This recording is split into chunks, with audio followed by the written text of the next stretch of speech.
You know, in the midst of a dramatic economic crisis, why step back and think about these, you know, issues that are sort of longer term? And the reason I do it is I was always struck. I lived in Los Angeles, I still do now, during the civil unrest and its immediate aftermath. And right after the civil unrest, many of us who've been engaged in community organizing and community development kept flitting from meeting to meeting, thinking if we just went to one more meeting, we'd actually solve something. Have you ever done it? You might be doing it right now. And in the midst of one of those meetings, a community leader leaned back and said, you know, there is an immediate need to think long term.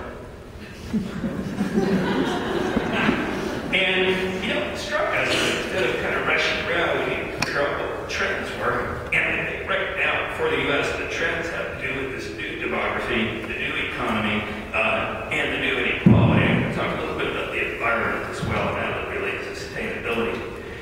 So the demographic change is, of course, one of the biggest things upon us. Many of you know that by the year 2042, the U.S. is projected to be a majority-minority nation, or maybe better put, all minority all the time.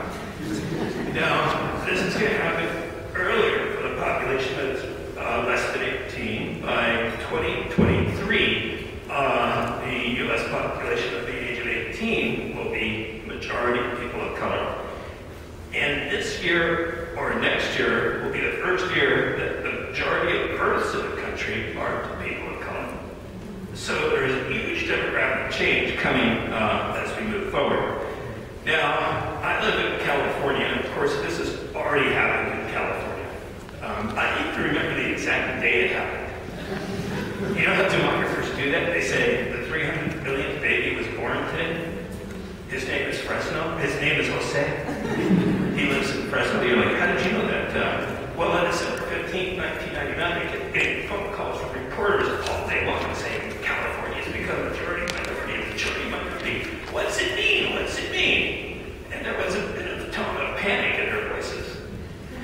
And finally, I got frustrated and said, I don't know, but we're having a salsa party at my house tonight to celebrate it.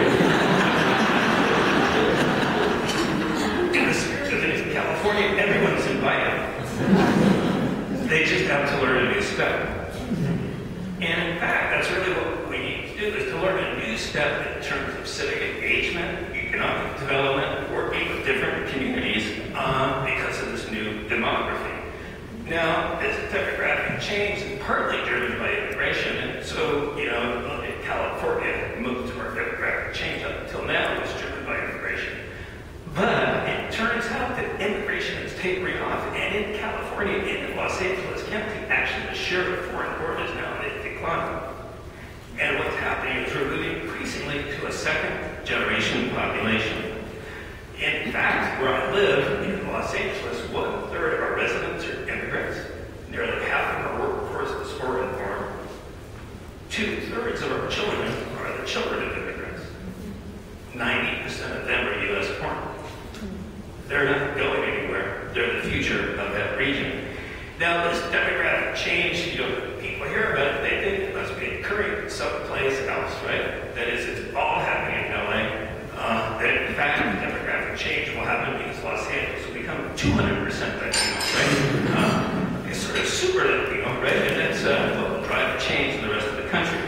But in fact, as you know, it's happening all over the place. Immigrants are spreading out. And it's happening right now in terms of the sort of age constitution of the population as well. In California, again, 2/3 of those above the age of 65 are white. Now, what's true about the people who are above the age of 65? The correct answer is they vote, right? They vote a lot. Actually, when I do this with my students, they say, don't die soon.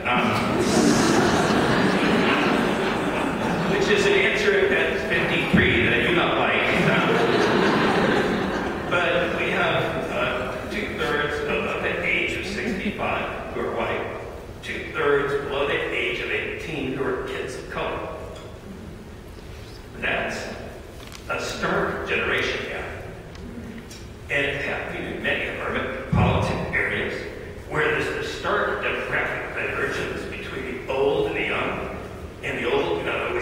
itself, the young, and the will for public investment is changing. So if demographic changes, we need to be thinking about this.